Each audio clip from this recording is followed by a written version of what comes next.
Pada suatu malam, dua orang kakak beradik dikejar-kejar oleh prajurit kerajaan.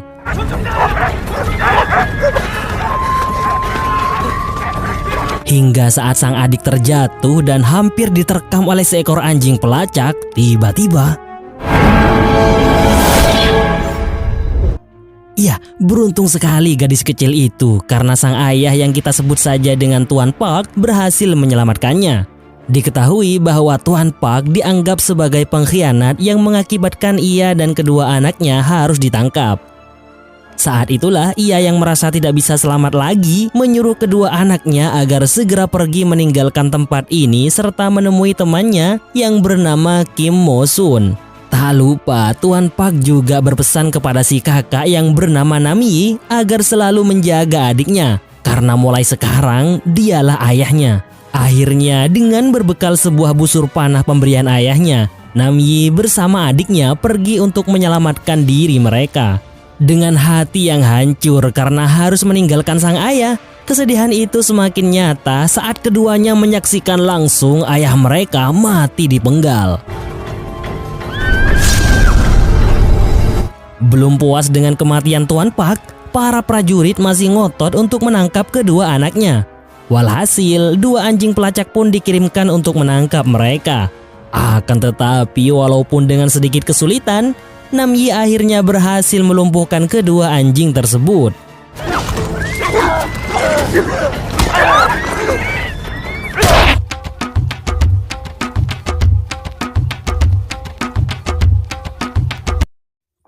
Pagi itu, Namyi dan adiknya yang diketahui bernama Jain akhirnya sampai di rumah Kim Mo-sun, teman ayah mereka.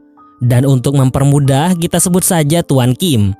Di sana, Namyi pun menceritakan semuanya kepada Tuan Kim, termasuk kejadian saat ia menyaksikan kematian ayahnya langsung di depan mata. Namyi juga memberikan busur pemberian sang ayah sambil menyampaikan pesannya bahwa 할은 아이가 클 때까지 부탁한다. Mendengar hal itu, Tuan Kim pun bertekad untuk menunaikan amanah itu dengan baik. Apalagi kedua anak tersebut adalah anak dari teman baiknya. Bahkan meski Namyi tidak menyampaikan wasiat ayahnya itu, Tuan Kim akan tetap menjaga keduanya layaknya anak sendiri. Nah, di waktu itu juga diperlihatkan seorang bocah laki-laki yang tampak sedang memperhatikan Jain. Ia bernama Sogun, yang tak lain adalah putra Tuan Kim. 13 tahun kemudian, Namyi yang sudah beranjak dewasa tampak sudah mahir menggunakan busur peninggalan ayahnya itu. Terbukti saat ia dan kedua temannya sedang berburu rusa, dengan mudah ia bisa mengenai rusa tersebut. Malam itu, sambil menikmati hasil buruan mereka, kedua teman Namyi yaitu Gapyeong dan Kang Du sibuk membicarakan tentang kecantikan Jain, adik Namyi. Apalagi Kang Du yang terlihat sangat menggebu-gebu dalam hal memuja kecantikannya. Sedangkan Namyi sendiri cuma mendengarkan sambil sesekali menyela mereka untuk menghentikan pembicaraan itu. Namun saat dirasa Kang Du sudah kelewatan, Namyi akhirnya naik pitam.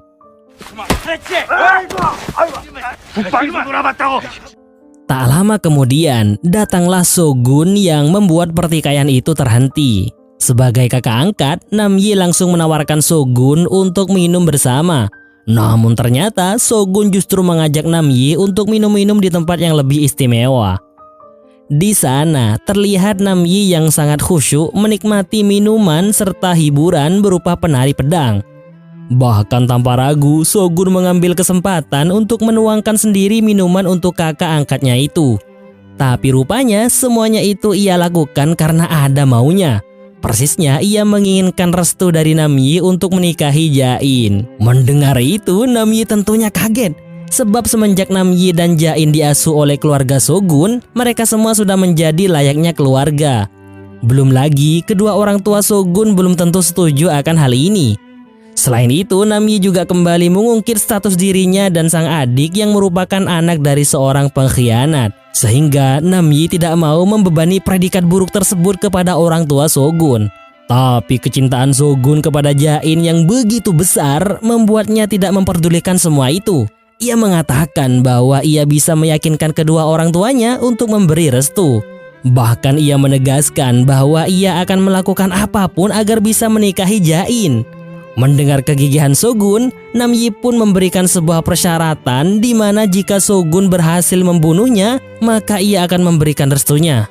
Namun jika tidak, maka Namyi akan pergi bersama Jain meninggalkan Shogun ke luar kota.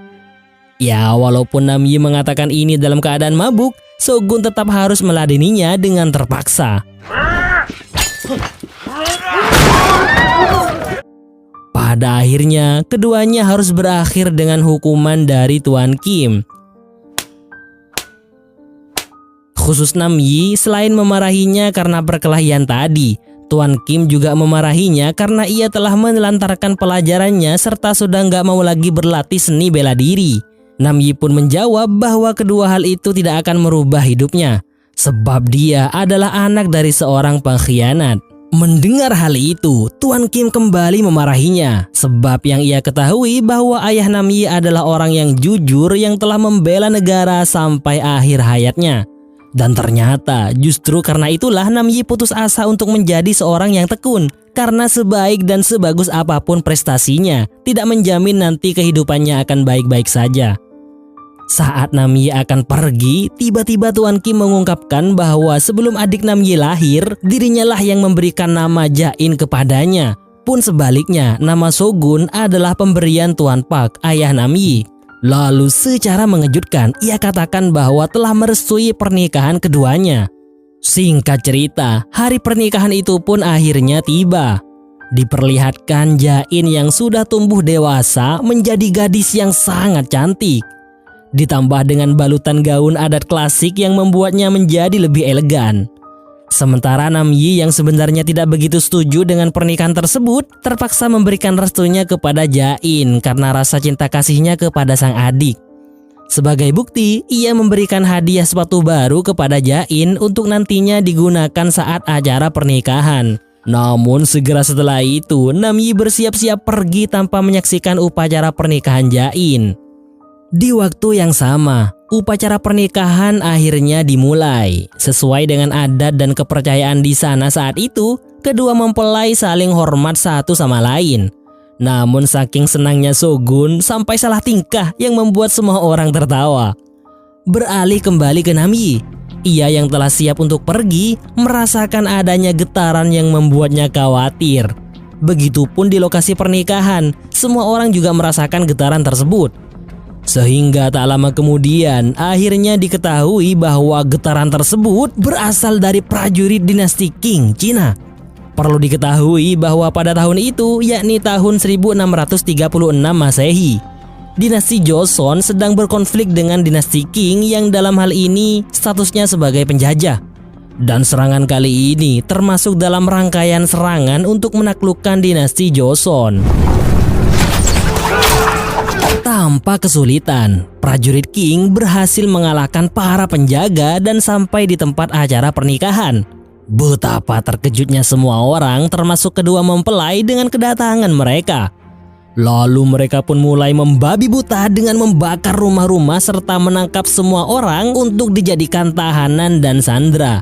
Sedangkan Tuan Kim yang mencoba melawan harus mati saat itu juga. Pada akhirnya, Shogun, Jain, dan semua orang yang masih hidup ditangkap dan dibawa menuju kerajaan Qing. Sementara itu, Namyi yang berniat kembali ke desanya dengan harapan masih bisa menyelamatkan sang adik, tanpa diduga bertemu dengan gerombolan prajurit Qing yang lain. Dan sialnya, gerombolan itu berisikan pangeran, jenderal, dan prajurit-prajurit terbaik kerajaan Qing. Beruntung dengan keahliannya dalam memanah, ia berhasil menumbangkan satu prajurit yang mengejarnya. Lantas dengan kematian satu anak buahnya itu, jenderal yang diketahui bernama Ju Sinta itu segera mengejar Namyi bersama dengan pasukannya. Tak tinggal diam, Namyi segera kabur menaiki bukit dan berlari di antara pepohonan. Namun sekeras apapun dia berlari, Namyi tetaplah seorang diri menghadapi kejaran prajurit terampil dengan panah di tangan mereka. Meski berhasil mengenai satu orang dari mereka, untuk saat ini Namyi tetaplah bukan tandingan mereka.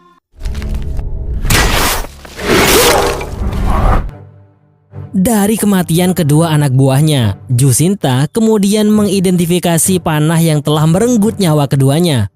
Kesimpulannya bahwa panah berwarna merah itu terbuat dari bahan yang sama dengan panah milik mereka. Namun bedanya panah merah tersebut lebih pendek dan tipis, sehingga bagus untuk jarak jauh dan mobilitas. Namyi yang berhasil selamat dan sampai ke desanya, mendapati desa itu telah porak-poranda tanpa ada satu orang pun yang selamat. Bahkan hatinya semakin hancur saat mendapati Tuan Kim telah meregang nyawa. Selain itu, terkait Jain adiknya, ia hanya menemukan sepatu pemberiannya yang tertinggal. Itu menandakan bahwa sang adik kemungkinan masih hidup dan kini menjadi tawanan. Keesokan harinya, Namyi memulai aksi penyelamatan Jain dengan melumpuhkan 3 prajurit King yang sedang melintas. Salah satu dari mereka, Namyi tanyakan terkait arah gerombolan prajurit King yang telah membawa adiknya. Prajurit itu pun menjawab bahwa mereka sedang menuju ke arah utara sebelum akhirnya ia pun tewas. Malam harinya, di kamp peristirahatan prajurit King, para tawanan wanita dipilih untuk dijadikan bahan mantap-mantap. Beruntung Jain tidak terpilih dan selamat untuk sementara. Di sisi lain, Jusinta mendapati salah satu prajuritnya sedang terluka. Ia pun bercerita bahwa saat berada di pemukiman warga, tanpa diduga ia diserang oleh orang gak dikenal. Menurutnya, orang yang tak lain adalah Namyi itu sangat ahli dalam menggunakan panah. Sampai-sampai ia berhasil melukai si prajurit. Prajurit itu juga menambahkan bahwa orang ini bisa berbicara dengan bahasa mereka. Namun menariknya, orang ini malah tidak membunuhnya, sebab ia mengatakan bahwa di mana hal itulah yang membuatnya masih hidup sampai saat ini. Mendengar semua ceritanya, Jusinta pun menebak bahwa panah yang digunakan orang ini adalah panah berwarna merah. Panah yang sama yang telah membunuh kedua anak buahnya sewaktu pengejaran. Hal itu juga membuktikan bahwa pelaku dari kedua kejadian ini adalah satu orang yang sama. Di scene selanjutnya, diperlihatkan gerombolan prajurit King yang lain yang akan melintasi sungai Aprok, sungai yang menjadi batas antara kerajaan King dan Joseon. Di sana terlihat Shogun, Gapyeong, Kangdu, dan juga rakyat Joseon yang lain yang akan dibawa menyeberangi sungai tersebut.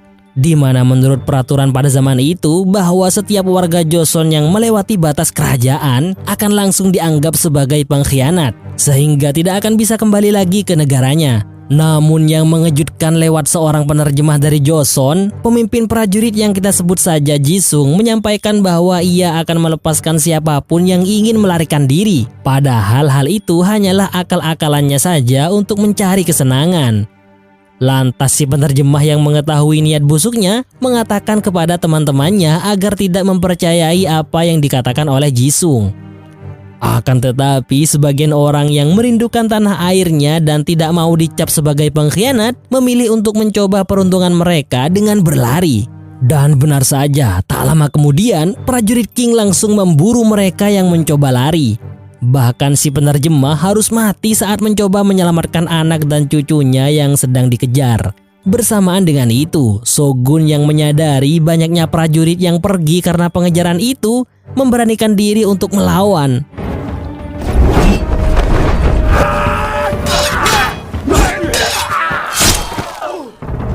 Marah atas kematian kedua anak buahnya, Jisung pun mengarahkan anak panahnya pada Shogun. Namun tiba-tiba, akhirnya dengan kedatangan Namyi serta keberanian Shogun, orang-orang Joseon pun berbalik melawan.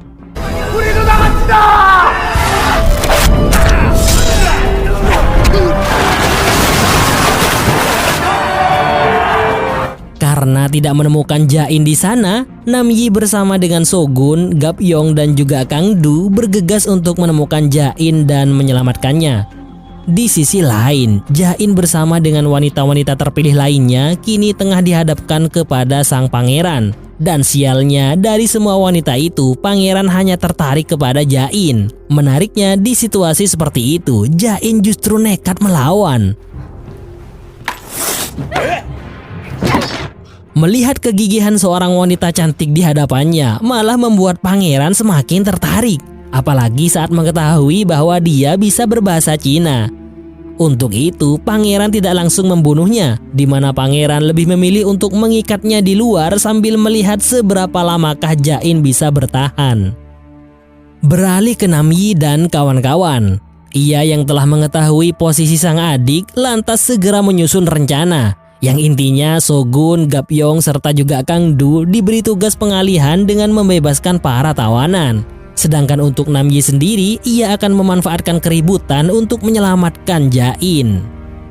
Malamnya, tampak Jain yang sudah menyerah dan memilih untuk menerima makanan dari pangeran.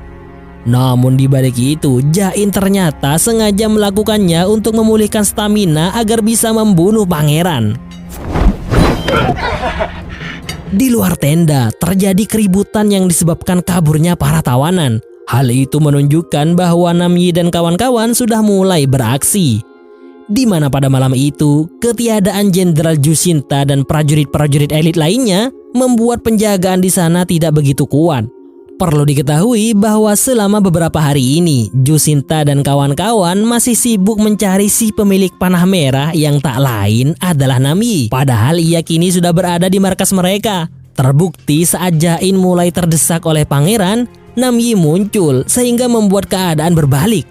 Tak lama, Shogun juga muncul dengan membunuh seorang prajurit yang mencoba membahayakan Jain. Lantas untuk bisa kabur dari tempat itu, Namyi kemudian menjadikan pangeran sebagai sandera. Sehingga saat mereka keluar tenda, Namyi memerintahkan agar Jain dan Shogun pergi terlebih dahulu. Sementara Namyi sendiri masih menyandera pangeran yang sebelumnya telah dilumuri dengan minyak sambil menunggu momen yang pas untuk juga melarikan diri. Lalu saat pagi mulai menjelang dan dirasa itulah waktu yang tepat untuk kabur, Namyi pun menyeret pangeran ke dalam tenda kemudian membakarnya. Nah, kepanikan itulah yang langsung ia manfaatkan untuk melarikan diri. Tapi meski berhasil keluar dari sana, para prajurit King ternyata terus mengikutinya. Bersamaan dengan itu, Jushinta dan kawan-kawan akhirnya sampai di markas mereka. Dan betapa terkejut dan murkanya mereka saat mendapati sang pangeran telah mati dengan sangat mengenaskan. Menyikapi hal itu, mereka pun segera menyusul sebagian prajurit yang masih mengejar Namyi. Di mana saat itu, Namyi tertolong berkat bantuan Gapyeong dan Kang Du. Sehingga ketiganya pun memutuskan untuk pergi bersama. Tanpa diduga, Jushinta dan anak buahnya berhasil menemukan mereka. Hal itu sontak membuat Namyi dan kedua temannya berlari secepat mungkin. Namun sekuat apapun mereka berlari, Jushinta yang beranggotakan pasukan elit dengan jumlah yang juga mengungguli Namyi dan kawan-kawan berhasil melumpuhkan Kang Du yang membuatnya harus mengorbankan dirinya. Dan perlahan namun pasti Gapyeong akhirnya juga menjadi korban berikutnya. Sehingga tinggallah Namyi seorang.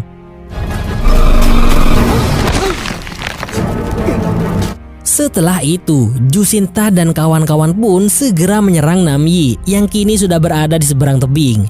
Hingga waktu di mana mereka merasa kesulitan untuk mengenai Namyi, mereka lantas memutuskan untuk melompat. Menariknya, hal itu justru dibuat kesempatan oleh Namyi untuk menyerang balik. Satu persatu anak buah Jushinta berhasil dijatuhkan. Sehingga ketika anak buah kepercayaan Jushinta yang bernama Wan Han tertembak, pada saat itulah Namyi mempunyai kesempatan untuk menghabisi Jushinta. Namun nyatanya ia memilih untuk membiarkannya hidup. Sampai akhirnya bala bantuan musuh datang hingga membuat Namyi kembali berlari. Di sisi lain, Jain dan Shogun telah sampai di tempat yang menjadi titik pertemuan mereka dengan Namyi nantinya.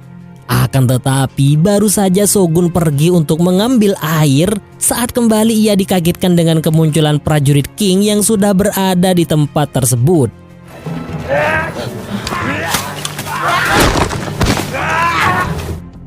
Beruntung baik itu Shogun maupun Jain, keduanya tidak mengalami luka yang serius. Kembali ke Namyi, saat ia mengisi energinya di sebuah sungai, ia lantas mengamati sekitar dan tanpa sengaja melihat seekor harimau. Pada saat itulah terbesit dalam pikirannya sebuah ide cemerlang.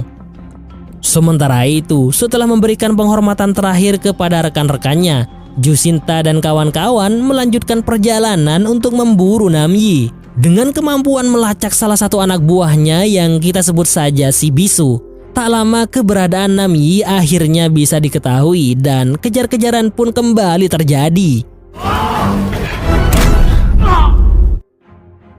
Meski dengan luka panah pada lengan kirinya, Namyi kemudian kembali berlari sambil memancing musuh-musuhnya untuk mengikutinya.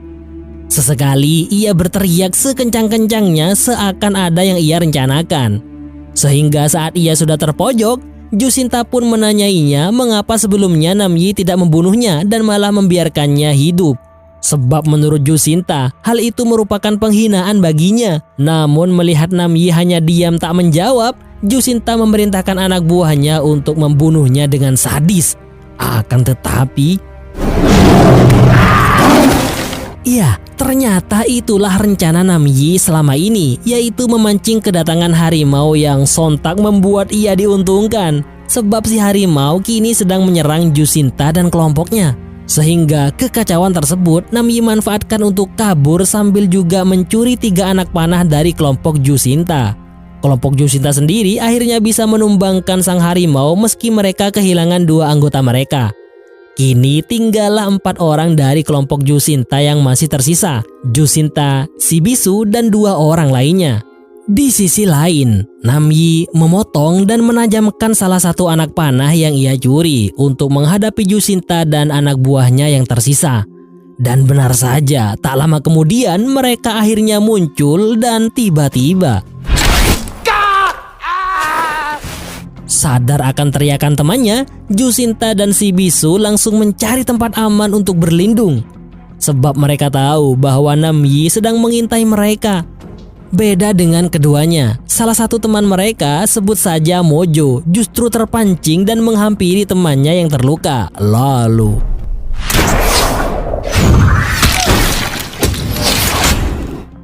dengan kematian keduanya, membuat keberadaan Namyi diketahui oleh si Bisu. Sehingga membuat keduanya saling berhadap-hadapan. Akan tetapi Namyi justru membelokkan anak panahnya dan mengarahkannya kepada Jusinta yang membuat si Bisu mengorbankan dirinya. Merasa bahwa musuhnya telah berhasil ia musnahkan, Namyi pun pergi untuk menemui Jain. Di mana saat tak menemukan Jain dan juga Shogun di lokasi pertemuan yang telah mereka sepakati, Namyi langsung bergegas untuk mencari keduanya. Sampai pada akhirnya, ketiganya pun dipertemukan dan sudah tidak sabar untuk saling melepas rindu. Tapi tanpa disangka, Jusinta muncul dari balik bukit dan segera mengarahkan panahnya kepada Namyi. Melihat hal itu, Jain mencoba memberitahu sang kakak terkait keberadaan musuhnya itu. Sedangkan Shogun berusaha menggagalkan Jusinta dengan cara membidiknya. Lantas melihat kakaknya tak bereaksi sementara ia juga ragu bahwa Shogun bisa mengenai Jusinta, Jain pun mengambil alih panah Shogun dan menembakkannya tepat pada kuda yang ditunggangi Namyi. Sehingga secara otomatis membuat panah Jusinta meleset. Mengetahui keberadaan Jain dan Shogun, Jusinta lalu mengarahkan panahnya kepada mereka sehingga mengenai bahu kiri Shogun. Tak mau berhenti sampai di situ, Jusinta kemudian menghampiri Namyi yang juga diikuti Jain untuk menyadarkan kakaknya. Sehingga saat sampai pada keadaan Namyi yang sudah sadar serta Jusinta yang mengetahui Jain yang sedang mendekat, membuat Jain justru kini berada di tengah-tengah antara Namyi dan Jusinta. Dalam situasi ini, Namyi tentunya sangat tidak diuntungkan. Selain karena memikirkan keselamatan adiknya yang terancam, yang mana bisa saja Jusinta malah memanah Jain bukan dirinya. Di samping itu, ia juga tentunya akan kesulitan menimbang anak panah yang ia gunakan bukan miliknya sendiri. Sebab dengan situasi angin yang cukup kencang seperti saat ini, anak panah itu akan sulit untuk diarahkan tepat sasaran.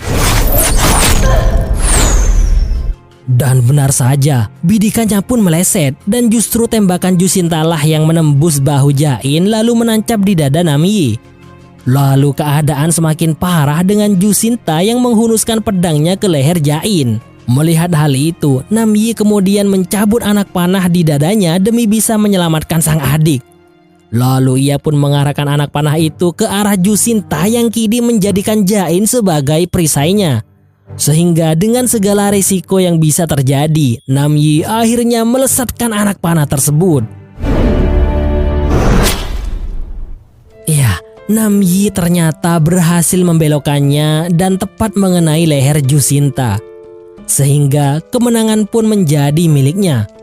Meski begitu, dengan luka parah yang ia dapat, Nam Yi tidak bisa bertahan lebih lama dan akhirnya meninggal. Di akhir cerita, diperlihatkan Jain dan Shogun yang menaiki kapal kecil untuk kembali ke tanah air mereka. Dengan membawa jasad sang kakak, keduanya akan memulai hidup baru setelah semua yang telah mereka lewati.